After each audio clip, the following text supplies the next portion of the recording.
महंगाई पहले से बहुत ज़्यादा बढ़ चुकी है और सरकार कुछ कर नहीं रही है। मैं भी खुद नौकरी करता था, पहले चप्पल बेचता था और काम भी करता था। अब छोड़ के ये बाबा बनना पड़ा है मेरे को, ऐसा सीन हुआ आगे। छोड़ के बाबा बनना पड़ा। बाबा बनने से क्या लगता है आपको, क्या होगा? क्योंकि मेरी घरवाली है, वो कहती है कमाई होती है नहीं, क्या करी, वो अपने मेरे को छोड़ के घर पे चलेगी। मेरे को मजबूरी में संन्यास लेना पड़ा और सत्य की खोज में निकला हुआ हूँ। जहाँ देखता हूँ पाखंडी देखता हूँ मिलते हैं। हरिद्वार से नीलकंठ से सीधा आ रहा हूँ, वहाँ देखा सब बाबा पाखंडी बैठे हुए हैं। कोई चिलम पी रहा है, कोई दारू पी के टहल रहा है। परमात्मा को किसी से लगाव नहीं है और सब ये ऐसी चिंता में डूबे रहते, पता नहीं क्या है क्या। किस चीज से लगा? मेरे को तो सिर्फ परमात्मा, आपको नहीं, सबको, जो आप पाखंड, सबको लगाव है, इस चीज से लगाव है। उनकी बस इच्छाएं पूरी हो जाए और बस अपना अपना मतलब पूरा होना चाहिए, चाहे दूसरा भाड़ में जाए। अब मैं वहाँ पे आया था मुरादनगर में, एक बेचारा मंदिर के बाहर पड़ा हुआ था, ठंड से कांप रहा था वो, बिल्कुल वो उसके हाथ पैर मुड़े हुए थे, ठंड से कांप रहा था।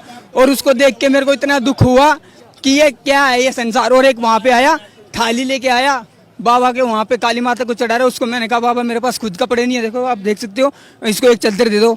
वो भटकता फिर रहा हूँ, लेकिन उसको किसी ने नहीं देखा।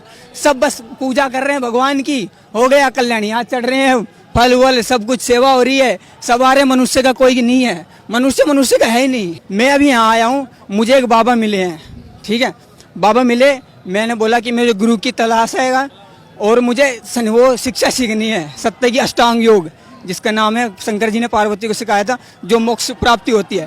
तो उनके मैं चला गया, आश्रम में चला गया और वहाँ पे देखा कि दारू की बोतल रखी हुई है अंदर। मेरे तो हैरान हो गया, मेरे अंदर डर आ गया। मैं कहा ये तू कहाँ पे आ गया मायावी नगरी में। अब वो बातें कर रहे हैं, तेरे को चेला बना लेंगे, तेरे को वहाँ आश्रम है वहाँ बिठा देंगे, 30 गाड़ियाँ हैं और वो है और मठ है, हमारे पास इतनी धन संपत्ति है, सब वो हो जाएगा। तू अगर जो बड़ा, अभी तेरी उम्र कम है तो बड़ा हो जाएगा तो पता नहीं क्या क्या तेरे नाम हो जाएगा। ऐसे ऐसे बाबा हैं जो किसी के पास तो कुछ भी नहीं है, खाने को दाना नहीं है, और बाबाओं के पास आप देख लो जाके 1000-30 गाड़ियाँ, 40 गाड़ियाँ, सब कुछ चलता है। ये है माया, असली माया तो ये। सबसे ज्यादा संपत्ति किसके पास है? बाबा के पास है। हाँ, धर्म जाति पे राजनीति भी होती है, लड़ाई दंगे भी धर्म जाति पे होते हैं। मेरे से भी उन्होंने पूछा था कि तू किस जात का है, तेरे को संस्कार ना करना पड़ेगा, तेरे बाल काटने पड़ेंगे, तेरे को डोरी पहनानी पड़ेगी, तेरा वस्त्र का ये सिखाएंगे वो सिखाएंगे। अब मैंने तो हाथ जोड़ लिया बाबा, मैं तो बस इन सब से मुक्त हूँ। कौन करता है ये आडम्बर करता है, बस दिखावा। कौन करवाता है ये सब आप समझता हो, बस किसके अंडर में कह तो नहीं सकता ये, लेकिन ये सब संपर्क में है, इतना पता है मेरे को। इनका सबका संपर्क आएगा, आप समझ सकते हो। मैं नाम तो ले नहीं सकता हूँ।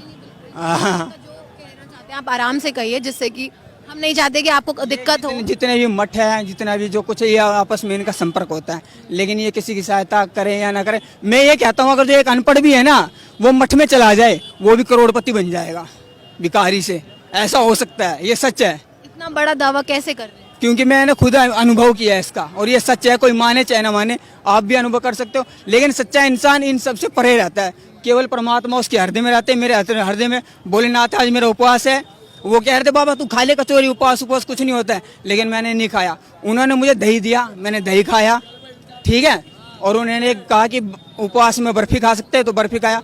मैं देख के हैरान हो गया कि इतना कुछ होते हुए भी हमारा देश भिखारी बन के रह गया। बस मेरे हाथ में कटोरा है लेकिन खाने को कुछ नहीं है, ऐसा है हमारा देश। ना सच बोल रहे हैं, आपको आगे दिक्कत नहीं हो जाएगी? मुझे दिक्कत ही हो रही है, मेरा तो जो कुछ था वो भी छिन गया, अब क्या ये भी छिन जाएंगे और क्या होगा, शरीर छिन जाएगा। मेरा उद्देश्य है बस मनुष्य का कल्याण हो, मनुष्य परमात्मा का सही रूप जान सके। परमात्मा मंदिर में नहीं है, मनुष्य ही परमात्मा का रूप है। और अगर जो मनुष्य की सहायता करेगा ना, तो ये दुख और हमारा ये देश बदलेगा। देखिए कितनी बड़ी बात इन्होंने कह दी कि मनुष्य जो है उसके दिल में भगवान है। भगवान भी ये कहते हैं मैं भाव का भूखा। हाँ, वो भाव का भूखा, उसे दिखावा जरूरत नहीं है। हमारे चाहे कोई भी हो, सरकार हो चाहे कुछ भी हो, श्रद्धा है। ये सब ये संसार बंधा हुआ है माया जाल में, काम, क्रोध, लोभ, मोह, अहंकार, इच्छाएं, वासनाएं, ये सब इसमें धसे हुए हैं। बस बाबा ही क्यों बने? आप मेहनत करके भी तो लोगों की मदद कर सकते थे। मेहनत कोई करने दे जब तो करें, कोई उभरने ही नहीं देते, किसी को दबाते हैं संसार में एक दूसरे।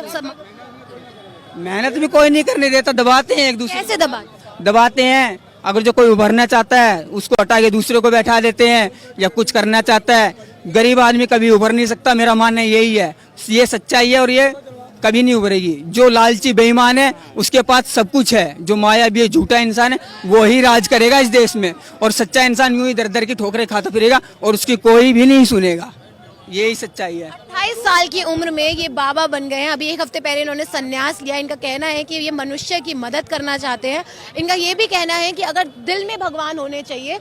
देखिए, इनकी बातें मुझे बहुत हद तक सही लगी। और जहां एक तरफ लोग कह रहे हैं कि गरीबी नहीं है, बेरोजगारी नहीं है, उस पर भी इन्होंने सवाल उठाए कि नहीं, ऐसा नहीं है, गरीबी है। हमारा डेटा भी यही कहता है, गरीबी, महंगाई और बेरोजगारी बहुत ज्यादा बढ़ गई, जिसकी बात मैं लगातार हमारे चैनल के माध्यम से उठाती रहती हूँ।